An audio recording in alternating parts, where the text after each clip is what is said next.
Welcome back, you legends. I'm Dr. Kyle. This is going to be a quick update video, so let's get right into it. The stock market today was up 1.5% on the S&P, 2% on the NASDAQ, and 1.2% on the Dow. Let's take a look at the different sectors leading today. Were basic materials and energy. Again, inflationary sectors are leading, and this is due to the decline in the dollar index that we've seen today. Then we have communication services, tech, and consumer cyclicals. Again, these sectors are rallying because we're seeing a slowdown in the dollar. And if the dollar continues to go down, we can see it provide some lift to high valuation sectors like tech, like cyclicals, as well as inflationary sectors such as energy and basic materials. Lagging today were utilities, healthcare, and consumer defensive. So all of the defensive sectors were lagging today, but all of the sectors closed green. Let's take a look at the stock market map, guys.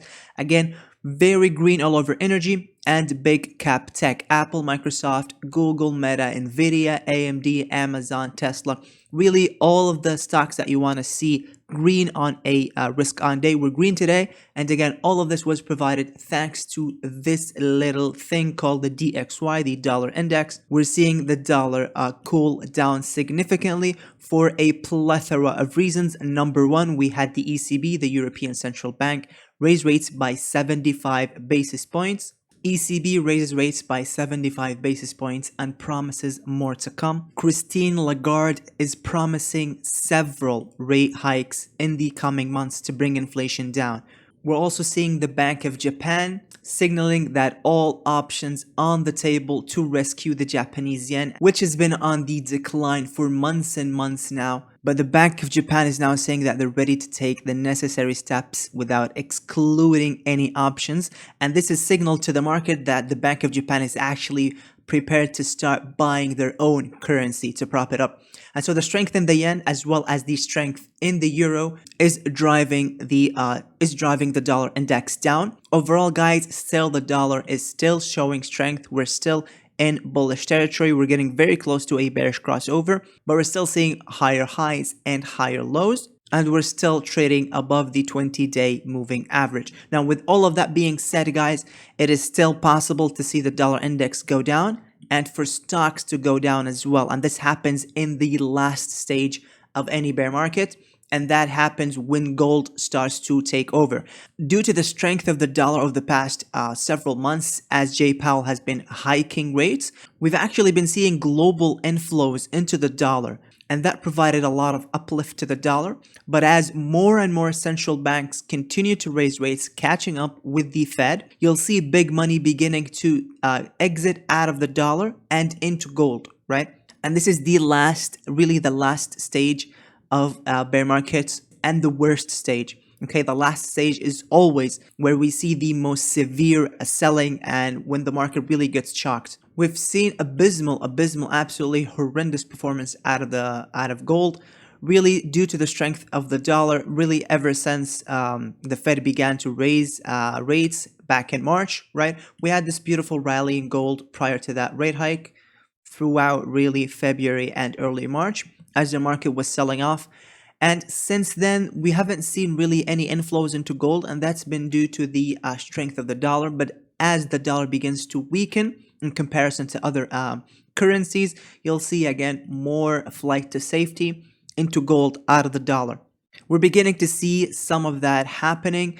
And if we see a bullish crossover over here, guys, on the PPO for gold, this will confirm a double bottom formation with a positive divergence, something that I've been looking for a while. I've actually been wanting to see gold take one last plunge, make one new low, really flesh out all of the stop losses here, and make one last false break bottom.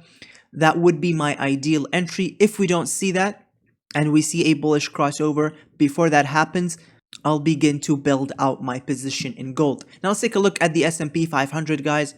Now, guys, the weekly expected move for next week is actually $9.50 either direction.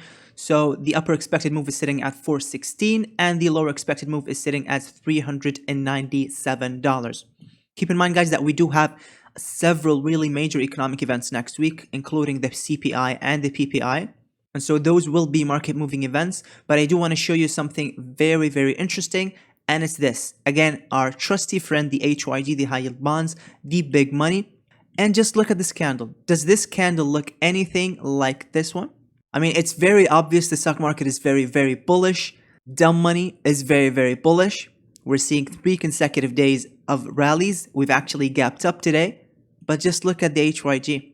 It hit the 20-day moving average. It rejected. And it formed this really bearish indecision doji candle, right? We rallied to the upside, we reversed, and we closed below the day's open. This is a bearish candle, a bearish reversal candle. And it's possible to start seeing the HYG beginning to put in lower highs as the S&P 500, let's say, puts in one more high Monday and another intraday high Tuesday, and then we start to see that sell-off, right? We could start seeing the beginning of a new negative divergence where the S&P puts in higher highs while the HYG puts in lower highs. And these divergences marks every single sell-off in the stock market, right? It marked the top back in the middle of August. It marked the top in late May. It marked the top in April, and it marked the top in February. I've added the S&P 500 on here just to show you guys what happened every single time, right? Boom, sell-off, sell-off. Sell-off, and just look at that sell-off. So it is possible that we could see something like this begin to develop. In fact, let's take a look at these Fibonacci retracement levels. The 50% retracement level, this level is sitting at the 20-day moving average, just around $410. This is going to be a major resistance zone, guys. We do have the 20-day, and it's descending. We have wind at our face.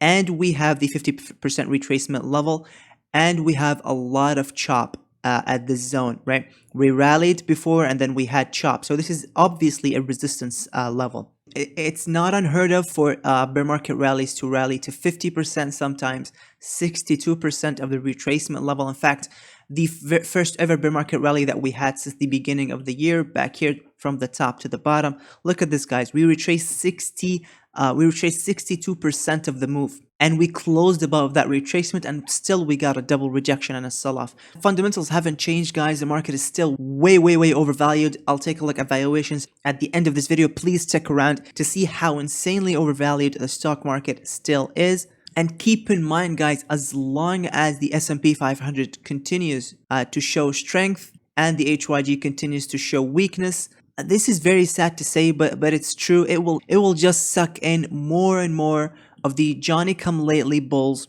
the retail traders, people really watching these videos. And I feel very bad because I know a lot of people will see this rally to the upside and they'll think that they're on the wrong side of the market when they're out or they are short or something like that. And this is very common, guys. It happens all the time in bear markets. We always get bear market rallies. They're always very sharp and strong. I just don't trust them, and you shouldn't either. So in my opinion, guys, this is still a technical bounce.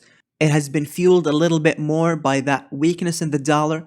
But eventually, guys, weakness in the dollar will no longer provide uplift to the stock market simply because of inflows into other defensive assets, including things like gold.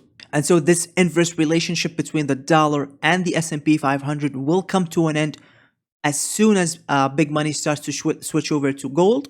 And that's when we'll start to see an inverse relationship between gold and the stock market, where gold will continue to move up and the stock market will continue to sell off. Now, in the immediate short term, guys, we do still have this, again, 20-day moving average, 50% retracement level. We could still and will likely still see more green in the market, especially after this gap and run that we've seen. Personally, guys, I expected the market to see more selling at $400, but that gap and go that we had indicates to me that this bear market rally still has some more steam left. I'm not actually interested in chasing this rally, especially with the HYG beginning to show a divergence where the HYG is beginning to sell off as the S&P is showing more strength. And so, guys, I'd like to side more with the big money, the smart money. I'll just sit this one out. I'll watch it. And as soon as we start seeing more and more of that divergence develop, guys, I'll begin to add more and more to my short position. The way I'm positioned right now, guys, with options is for me to make a 100% profit as long as the S&P 500 closes below 402 by the end of the month. Okay, so you can structure these trades to be very, very conservative and still make a lot of money. So even though I'm expecting the market to continue to sell off, easily go back to the $380 level and even possibly lower than that, I am positioned way more conservatively than that. Remember guys, Warren Buffett's rules for trading. Rule number 1, do not lose money. Rule number 2, do not forget about rule number 1. Okay, and so even though I'm bearish, I know that we could still see counter trend rallies. We could still see all sorts of crazy things, choppy trading because of the volatility and all of the and all of what's happening in the geopolitical stage, as well as macroeconomics and all of that stuff. And so I'm positioned in a way that I could still absorb a lot of this chop and still make a profit, being on the bearish side. Now guys, if you are interested in following my trades, I do post every single trade and investment in real time in the trading community. It's 20 bucks a month, and it's the best way to track my trading activity and the best way to support me if that's something you're interested in doing. This trade idea, for example, guys, I posted this trade idea early this week. I expected to see a flush below 390 to flush stop losses. We got that. We got to 388. I got in long and I rode this to the upside and I took profits here. Did I leave some profits on the table? Yeah, sure. But I also took significant risk off the table, and I made sure that my profitable trade did not turn into a losing trade. And also remember, guys, that we are in unfavorable seasonality. A look at this, guys. In the very early days of September, we do tend to see some counter trend rallies. We had one here, we had one here, we had another one here. But just look at the middle of September. Really, all charts are in agreement. In midterm years, we always have a significant second leg of selling towards the middle of September. And we do have the CPI coming in Tuesday and the PPI coming in Wednesday. And so next week is prime time for the S&P 500 to continue to suck in more bulls, continue to show false strength. The Johnny-come-latelys keep buying in, thinking that this is the bottom. And then we get that second flush down that takes out this $390 low. And I suspect that we will see at least the market go back to $380 to fill this gap. Let's take a look at the triple Qs, guys. A look at this. We did have a breakout out of this resistance line. We gapped up and ran. We had a gap and go. But again, guys, we do have significant resistance up ahead. We have this prior support line. Now resistance line, and this, in my opinion, if we see something like this, a rally that takes out this support, that takes out this resistance, we tag the 20-day moving average, we get rejected, that would be the absolute ideal entry for a bearish position, for a short position. In fact, I suspect a lot of bears will be waiting for a retest of this resistance line, a failure of that retest, and then a sell-off. Significant resistance ahead at this level, guys, $311. We'll have the resistance line sitting there towards the middle of next week. So I suspect we might see a rally on the CPI and the PPI, and then we'll see a reversal after that. That's my suspicion for next week, guys. We'll see if it happens or not, but that's my suspicion. I am extremely bearish for the second half of September, and we do have the Fed meeting coming in, guys, on the 21st of September. This green vertical line marks the next Fed meeting, and if the Fed continues to see the market moving up and not listening, I suspect the Fed will have to send another strong message that results in something like this. So we'll see, guys. Now let's take a look at the VIX. Our friend the VIX. This is very common, guys. After the first initial sell signal, we do tend to see selling and then calming down. This happens all the time, guys. This happens very commonly. Look at all these times where we had that initial breakout of the of volatility of the VIX.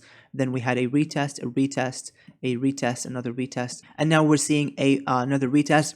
I suspect now that we've taken out the 50% retracement level on this move to the upside. This is the 50% retracement at 23.5, and so I suspect that we'll go down even further, make a double bottom, right, and then perhaps chop for a few more days. And towards the end of the week, perhaps the week after, we'll see volatility shoot back up, especially around that Fed meeting, and for selling to continue and to at least hit this resistance line at 31 for the VIX. So guys, very short term, still might be some more steam left in the stock market, especially next week. But after that, guys, I suspect way more selling to come. Let's take a look at the 10-year yield. Now, guys, despite the weakness that we've seen in the dollar index, look at yields. Yields are still making higher lows, higher highs.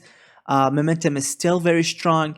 We're still seeing movements to the upside. We haven't even broken below the 9-day EMA. This is a very strong move to the upside, and I don't think that we'll see a reversal until we start seeing double tops, divergences, things like that. And we're starting to see some of those happen, right? We had a higher high right here a couple of days ago, and the PPO put in a lower high. This led to this sell-off in the yield. But again, guys, we're now moving back up. We're putting in now new higher lows, and we've made a couple of bullish crossovers. So we'll see. I suspect yields will continue to move up all the way to 4% by early next year, especially the 2-year yield. I suspect the 2-year yield will hit 4% by early next year, and that will just continue to hammer stocks, guys. Now let's take a look at Apple. Apple still has some unfinished business at $150. Apple still continues to show relative weakness in comparison to the S&P and the triple Qs. Let me show you what I'm talking about. Look at this, guys. Look at this absolute ugly looking relative strength chart. Apple still very weak in comparison to the S&P. And compared to the triple Qs, guys, look at this. It's even weaker. And so I do not like Apple at these levels. We do still have unfinished business at $150. And so we might see Apple try to rally to 160 right here, get rejected, rally alongside the market, and then get rejected at 160, and then take out this $150 level. I suspect now that this level will be taken out. We might see some buying here. And I do suspect that by the end of September, we will have taken out the $150 level on Apple. Now let's take a look at Tesla. Tesla continued to rally today, again showing relative strength compared to the S&P and the triple Qs. It bounced right off the 50-day moving average. And now we are back to about the middle of this bull pennant that broke to the downside. We're now seeing a retest. Now this has all the hallmarks to me of a false break rally, right? We do have resistance, significant resistance from this trend line up above. We're tagging the 200-day moving average, and the last time this happened, look at this, guys, we tagged it and then we dumped immediately afterwards. So it is very crucial to see and to watch what Tesla does in the coming days, especially on the Monday, Tuesday, and Wednesday trading sessions. We'll see if Tesla is able to take out this resistance line, at which case this thesis will be invalidated. But if we see Tesla begin to stall at these levels, show some dojis, show some rejections of the PPO, in my opinion, that would be a very clear signal to get out of Tesla. Now, especially, guys, with Elon Musk's lawsuit with Twitter over the Twitter acquisition deal that's coming up next month. Now let's take a look at fear and greed, market momentum. We are now trying to go back to the 125-day moving average to see a retest. That level is sitting at $411 on the S&P 500, guys. It's this light blue line, and look at that. It is very, very close again to that $410 resistance level and the 20-day moving average. So a lot of resistance up ahead, 125-day moving average, 20-day moving average, the 50% retracement level. I mean, all signs point to failure at this zone. And if the HYG continues to put in lower highs, guys, I mean, that would be a very obvious signal to get out of the market. And if we see that, and I suspect that we will see that, I'll be adding more to my shorts. Going back to the fear and greed index, guys, I do want to point out this, the put to call ratio. We're at very, very overextended territories. But remember, guys, in bear markets, we could see very extended territories on the put to call ratio, a small bounce to the upside on the S&P, and a small decline in the PCC ratio, and then another spike. And we had a couple of those happen, right? We had that happen in January, we had that happen in February, again in March, in May, and late April and May, and again, guys, in June. So we could see that happen for sure. We could see again a couple more days of upside in the S&P where the put to call ratio will continue to decline. That again will be a very clear signal to go back on the short side, in my opinion. Market volatility, guys, this happens quite often, right? We take out the 50-day, we go back down, we get really close, but we go back down, we take it out, we go back down. And now we're doing the same, really. We took out the 50-day and now we're going back down. So again, I suspect that we'll see something like a double bottom in the VIX, right? A double bottom right over here with a positive momentum. And that again will signal more pain to come. Safe haven demand, guys, look at this. Bonds and stocks are now, the outperformance ratio is sitting at near zero. So the market really doesn't know what it wants to do. Even though we're still rallying in the S&P, bonds are still holding their relative performance against the S&P. And so again, this indicates to me, again, guys, that big money is not buying. Small traders are buying, big money isn't.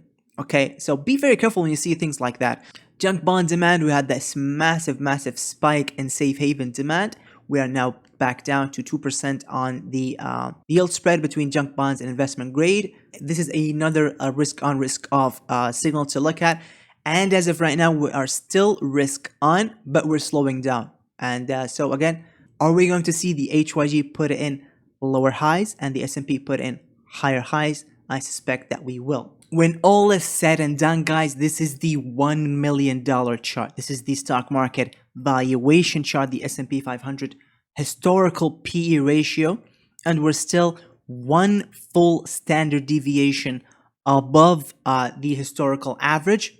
Not only that, guys, but if you notice, I do want to show you something. Look at this. This is the top of the 2000 internet bubble. That bear market ended up wiping out 3 standard deviations of stock market valuations, okay? 2008, we wiped out 2 standard deviations. So far, we've only gone down 1 standard deviation, so we're only halfway through this sell-off, guys. We still have the stock market at insane valuations, and as long as interest rates keep moving up, they will crush stock market valuations because the yield on those bonds will be way more attractive than the stock market. And so money will flow out of the stock market will get re-rated, and it will get crushed. Now that's assuming earnings stay flat. And in recessions, guys, earnings collapse. And so we could see an even worse sell-off next year. But so far this year, guys, we do still have a lot more work to do to the downside. Since 1960, PEs have trended lower when inflation is higher, with year-over-year core PCE now at 4.6% and S&P 500 trading at 19 times. We should see stocks fall another 20% by mid-October if historical seasonals mean anything. We welcome in Mr. Minard right now. He joins us in a CNBC exclusive interview. It's great to talk to you again. A rather ominous warning. Why now? Well, Scott, look, first off, when you're looking at history, and that's one of the things I try to spend a lot of time doing, it really is stark to see the price-earnings ratio where it is. And why right now? Well, this is seasonally the worst time of the year. And August, September, October are the worst performing times for the stock market. And, given the recent strength over the last few days, it just appears that people are ignoring the macro backdrop, monetary policy backdrop, which would basically indicate that the bear market is intact. And given where seasonals are and how far out of line we are historically with where the PE is, we should see I think a really sharp adjustment in prices very fast. The other thing too, Scott, it's interesting. The PE that I'm looking at in the tweet is the trailing PE. And so we're looking at the comparable data for the market with a trailing PE. So the argument could be, hey, we're going to see earnings pick up, and that'll help the price-earnings ratio. But, given the backdrop we're in, which we may very well already be in a recession, I don't see earnings picking up dramatically. And actually, I see some downward pressure on earnings coming out of energy and other sectors where we've had price declines. So, the 4 most dangerous words in investing is this time it's different. And this is just so stark from history. Let's jump into the economic calendar for next week. Monday, consumer inflation expectations for August. Nothing really major. Tuesday, we have the dreaded CPI. Watch for one thing on the CPI, guys. Watch for the core CPI rate. If the core rate still remains stubborn while the rest of the CPI, headline CPI, comes down, that is still bearish. because things like rents, utility bills, average hourly wages, all of these things tend to be way more sticky, right? If you're a company and you give your employees raises, you are not going to take those raises back, right? These raises are going to be permanent. The rise in labor costs is going to be permanent. And as long as we see strength in employment, even if CPI continues to come down, the core part of CPI will still be very sticky and stubborn.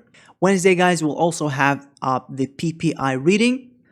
Thursday, we'll have retail sales. Again, of course, CPI stays strong. We see strong retail sales. That'll be a sign to the Fed to do more, to raise rates even higher. And Friday, guys, we'll have the Michigan Consumer Sentiment Index. The week after that, we'll have housing numbers. I suspect housing will continue to see significant weakness. We are in a full-blown recession in the housing market right now, guys. Existing home sales, I suspect these will be plummeting, falling off a cliff. And then we'll have the Fed interest rate decision and the FOMC economic projection. So September 21st, guys, I suspect big money will be selling well ahead of this event. I'm pretty certain that big money does not want to be left holding the bag if something goes awry on September 21st. And so, again, guys, please be very careful next week. If we see a couple more strong days, please be very careful. Remember to manage risk, play it tactically. I don't want to see people lose money, especially when big money is saying that they want the market to go down. That's all I have for you today, guys. Thank you so much for watching, and I'll catch you in the next one. Bye-bye. Oh, wow. Wow.